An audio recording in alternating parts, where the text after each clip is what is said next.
All right, guys, I can already hear your opinion disagreeing with me here, but Tony Ferguson, man, Tony Ferguson just went on Ariel Helwani's show, and this dude, after listening to him, should not be allowed to fight. He should not be allowed to fight at all. The guy's delusional. I think CT is getting to him. He's taken way too much damage in his career. We're going to talk about Tony Ferguson in just a second. Before we do, though, I do want to say hello, everybody, and welcome back to another video. If you are new here, my name is Kyle. I am your guy with too many YouTube channels. Let's talk about Tony Ferguson. So, like I just said, Tony Ferguson appeared on Ariel Helwani's show, and man, I almost thought about making a reaction video to it, but it would be like a lot of the same things, right? Tony Ferguson, after hearing that, I do not believe that he is all completely there in the head anymore. I don't believe he's like in a position to make it, let's just say, hey, you know what, I'm good to take this fight. He's on a 6-fight losing streak right now. He's taken so much damage. The problem, like the thing that really sold it to me was the way he was talking about Ariel. I'll give you an example. In that particular interview, he was sitting here and Ariel Helwani asked him a simple question. So you're matched up with Paddy Pimblett. How do you feel about Paddy Pimblett? And this dude went on like a 10-minute spree of like blabbling about nothing that had nothing to do with Paddy Pimblett. And it ended up reaching to a point where he's like, oh, you know, fans love me. I put on sunglasses. Everybody wants to put on sunglasses. I got a team around me. You know, like he started talking about everything that did not have to do with Paddy Pimblett. And Ariel had to stop him like 5-10 minutes after he was just like talking about nothing, and he'd be like, so Paddy Pimblett, what do you think about him?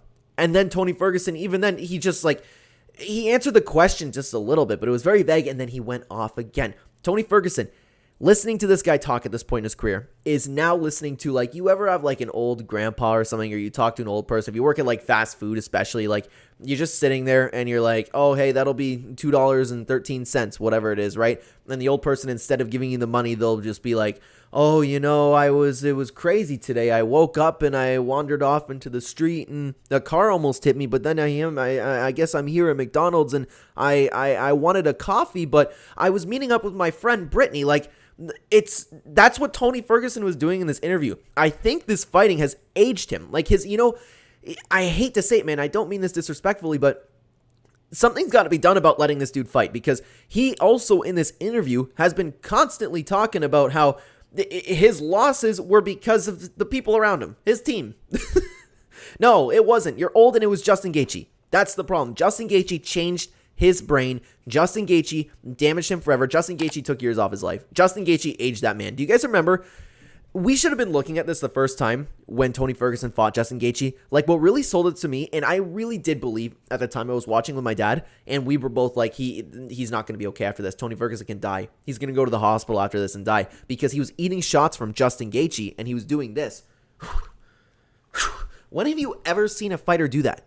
When have you ever seen a fighter do that? It's like when a dog slurps out of a bowl and then just shakes his head, like, and the jowls were going. Like, how he kept eating punches in that last round going, like, when does that happen?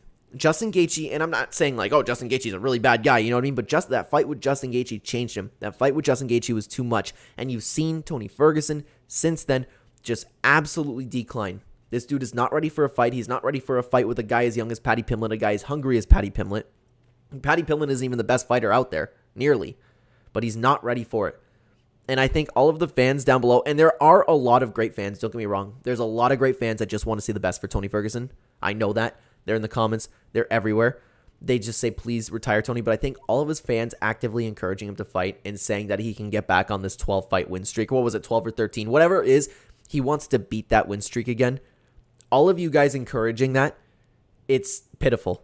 It's horrible, and you're completely, I don't want to say taking advantage of him, because he listens to these comments. Tony Ferguson always talks about the comments, and he's always, and another thing he mentioned in the Ariel interview was he was upset. He's like, oh, these guys can go F themselves, those guys who are telling me to retire because I'm just getting started. Like, he believes this.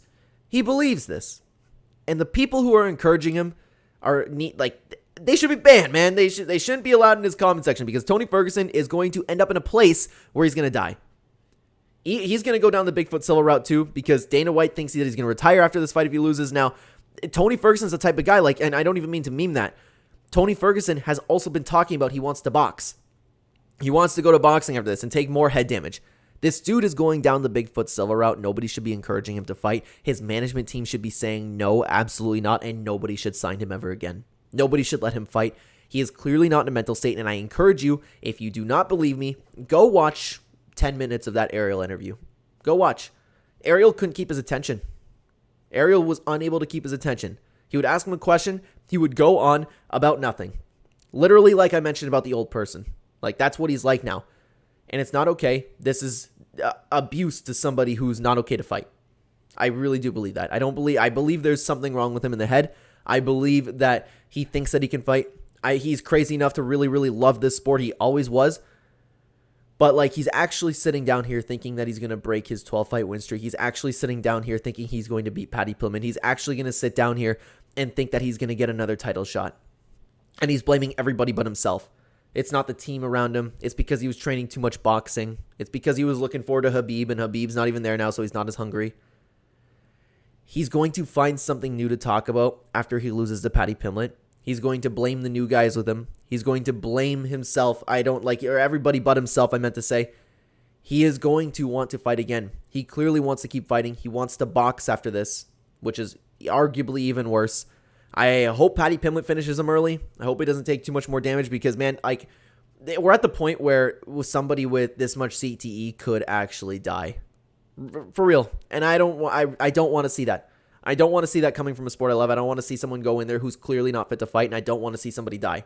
I will not get pleasure in that, and it will, like, leave a little bit of a bad taste in my mouth forever after watching this. And like I was talking about earlier, there are a lot of great Tony Ferguson fans who are saying, please retire, and that's something, like, again, I can't believe it. I shook my head to myself, man, when Tony Ferguson said that. People are leaving this sad face in my comment section saying, Tony, please don't go back in there. We don't want to see you get hurt anymore. And then he's, like, actually, like, lipping back to these people. He doesn't get it. He doesn't get it at all. He doesn't get that people care about him. And he also, another thing is, he really misses the stardom. He really misses being the big guy, right? Because he also went on another tangent about how everybody's copying him. Everybody wants to be like Tony Ferguson. Well, Tony Ferguson, you are a fan favorite, man. You really are, but you're losing a step, or you've lost a big step. He takes way too much damage in his fights.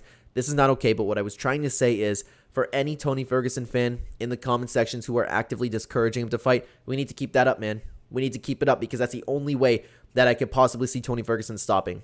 Somebody close to him needs to do it, or people need to overwhelm him. He needs to get no fan attention. He doesn't need to hear like an embedded like, wow, Tony Ferguson looks healthy. Tony Ferguson looks ready to go. Can't wait to watch. It's Tony time. You know, like, he doesn't need to see that. That's the only thing I can imagine because the UFC is going to let him fight. When he gets out of the UFC, once he gets cut, he has to get cut after the 7th loss. Bellator will take him. Boxing will take him. He'll probably fight Jake Paul. He's going to keep doing it, and that's the only thing that I could really think about. I don't know. So let me know what you think about this, guys. Down below, what do you think about Tony Ferguson? And please, you need to watch that Ariel interview. It was sad to see, man. It really was. So let me know what you think down below about all this, and thank you so much for watching this video on the screen right now. If you would like to continue watching the Clenbat channel, there'll be 2 videos on screen for you to check out right here. I will see you either there or in the next video, guys. Take care.